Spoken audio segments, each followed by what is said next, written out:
तो देखु district education office Ganjam Brahmapur आसी 10/2/26 चिठीटी 2170 नंबर चिठी एचएम मान को रही गवर्नमेंट एडेड एलिमेंटरी और सेकेंडरी स्कूल मान को कंडक्ट करने Saturday class in day shift regarding day shift class करने with reference to the subject cited above it is to inform you that keeping the cold and freezing weather condition and safety of the school going kids in view instruction were issued for conduct of classes of Saturdays in day shift as per normal day school time until further communication आगर चिठी होता शीतर प्रकोप जो परवर्ती पदक्षेप पर्यंत day shift class करने now the winter season is almost over as such there is no further necessity of conduct of Saturday class in day shift तेणु आउ डे शिफ्ट आवश्यकता नहीं Therefore, you are instructed to take steps for conduct of Saturday classes in the morning session as usual. तो निश्चित भाव देखो ये गोटे बड़ा खबर आसी पहुँची टाइमिंग को नहीं देखा परवर्ती अपडेट एपटे government of Odisha finance department रही चिठी 3857 11/2/26 all department all heads of department एवं ऑल कलेक्टर को रही चिठी क्लारिफिकेशन आसी आरएससीपी बाबद the understand is directed to say that most often due to insistence of on prior approval of the administrative department sanction of RSCP benefits in favour of government employees serving under various district level establishment has been withheld और delayed जेहेतु prior approval रोची district level जो establishment गुड़िक रही employ रही delay होची आरएससीपी ना withheld होची it is reiterated that appointing authority is the competent authority for the sanction of RSC benefits adhering to the provision laid down in a finance department resolution number 3560/6/2013 এবং আগোটি রয়েছে 5063 13/2/25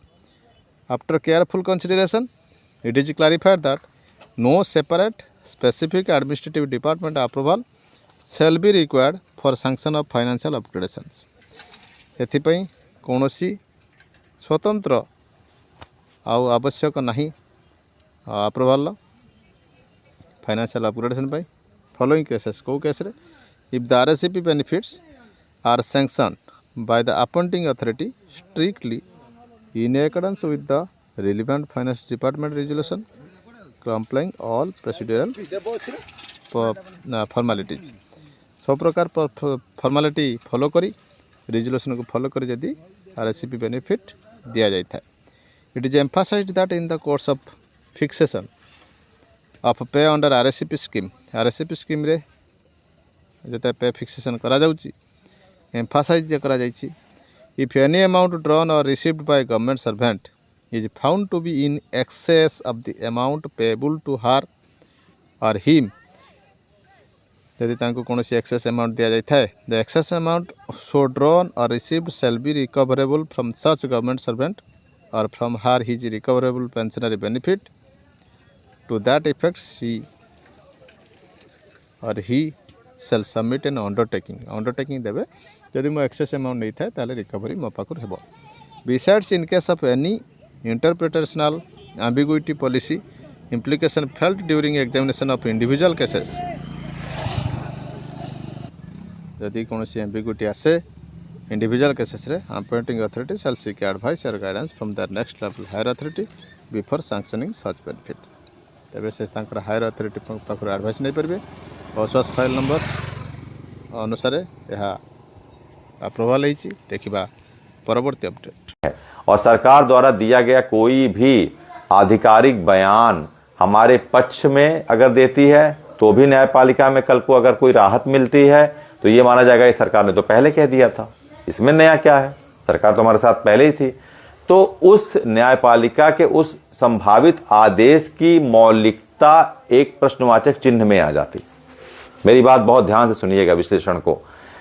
कि अगर सरकार आज हमारे लिए सकारात्मक कुछ भी दे देती है तो मामला यही रफा दफा हो गया फिर इन सारे प्रोसीजर्स का इन रिव्यू में जाने का वो काउंटर करने का सभी राज्य सरकारों का वो लिस्ट केस होने का कोई औचित्य रह जाता नहीं रह जाता जैसे हम कल अपेक्षा कर गए हम पैनिक में चले गए पैनिक में जाने का तो 0.1% भी कोई रीजन ही नहीं है जिस तरह से आज समाचार पत्रों ने गलत विश्लेषण कर दिया कि टेट की परीक्षा जो नहीं देंगे 2 साल में बाहर, मैं उन संपादक महोदयों से कहना चाहूंगा कि विषय वस्तु को पहले आप गहन विश्लेषण करें, विषय वस्तु को समझें, किन आधारों पर ये आदेश आया है, किन आधारों पर इस आदेश के पीछे के जो है कि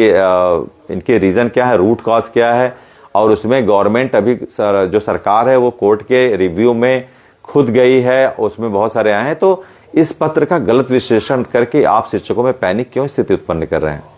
रेस्टलेस क्यों कर रहे हैं उनको? हमारे शिक्षक भाई सुबह से परेशान, कल से ही दोपहर से परेशान, आज सुबह भी हैं, बहुत सारे फोन आए। तो मैं आपको बताना चाहूंगा, मैंने बहुत ही महत्वपूर्ण न्यायविदों से इस विषय पर चर्चा की है। आज बात हुई है टेलीफोनिक, और उसमें यही निकल के आया कि सरकार अभी जो न्यूट्रल पे है, न निगेटिव है न पॉजिटिव है। बात समझ रहे हैं? पॉजिटिव होना भी संभावित जो आदेश है माननीय न्यायपालिका के लिए, उसके लिए पूर्वाग्रह बन जाएगा, एक प्रीजुडिस। प्रीजुडिस का मतलब क्या है?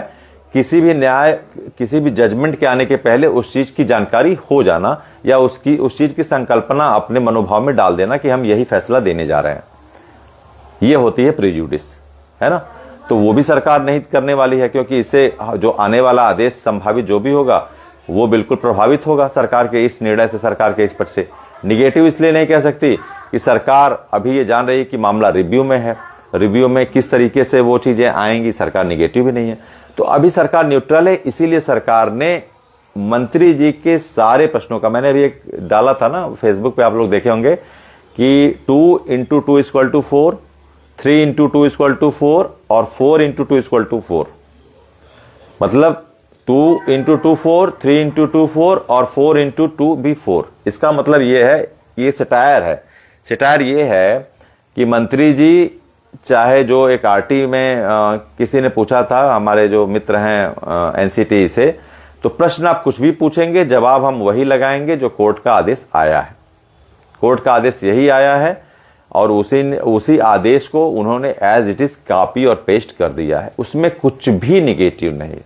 Not a single word is indicating any negative sentiment for the teacher who has been affected by TET mandation. कुछ भी उसमें 1% भी नहीं है सर। मैंने इंटरप्रिटेशन में कल डाला था कि वो सीधा सीधा वही सारी चीजें उठा के लिख दिए हैं जो आदेश है, और उसमें सरकार जो सरकार होती है और जो न्यायपालिका होती है, शक्ति का वितरण इस तरह से होता है कि कोई किसी के लिए न पूर्वाग्रह उत्पन्न कर सकता है, ना तो किसी के अधिकारों में अतिक्रमण कर सकता है। तो इसलिए सरकार ने बहुत नपे तुले और बिल्कुल मेडियोकर एक न्यूट्रल जवाब दिया है, जिससे न्याय प्रक्रिया में कोई भी मैनिपुलेशन, कोई भी प्रीजुडिस की जो भावना है या फिर कोई भी फैक्टर क्रिएट ना हो, जिससे जो हमारी जो व्यवस्थाएं चल रही हैं तीनों विंग की, उसके जो स्वायत्तता है, जो ऑटोनॉमस जो उनका फीचर है, वो मेंटेन रहे। तो उनकी स्वायत्तता को संरक्षित करने के लिए, उनकी स्वतंत्रता को संरक्षित करने के लिए, उनके जो अधिकार दिए गए हैं जो उनके कार्यक्षेत्र के, उसकी स्वायत्तता बनाए रखने के लिए सरकार का यही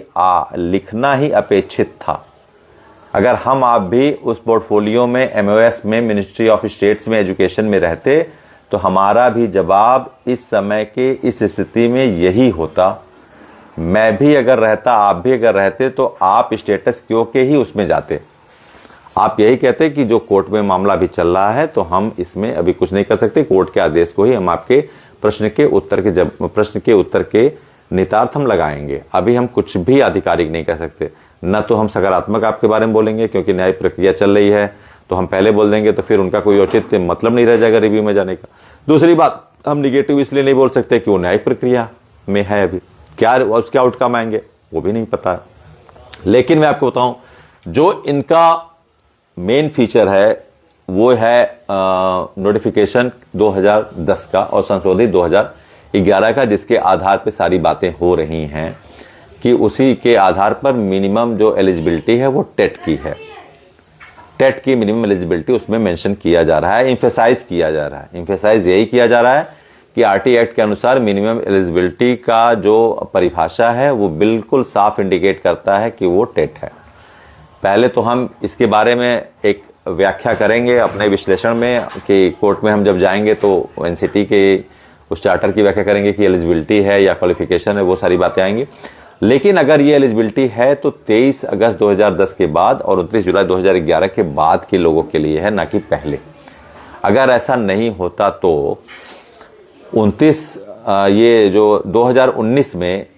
इसकी डेडलाइन खत्म हो चुकी है, जो ट्रेनिंग के विषय में वास्तव में NIS से ट्रेनिंग के विषय पे था और